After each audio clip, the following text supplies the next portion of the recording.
बहीण भावाचं नातं फार जवळच आहे बरं का. त्या नात्याला तडा जाऊन देऊ नका. बहिणींनो, सया घ्यायच्या नाही त्या, घेतलं तर सगळं नावावर करून घ्यायचं, पण सया घ्यायच्या नाही त्या. कारण लक्षात ठेवा, तुम्ही आणि हे एकाच रक्ताने एकाच आईच्या पोटी जन्माला तयार झालेत.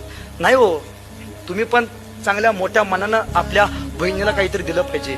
बहीण मेल्यानंतर साडी घेऊन जाऊन उपयोग नाही. तिला नाही कळत भाऊ साडी घेऊन आलाय शेवटची.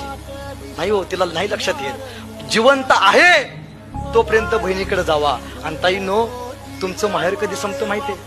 तुमचं माहेर कधी संपतं? ज्या दिवशी तुमच्या माहेरातली आई मरते त्या दिवशी तुमचं माहेर संपतं.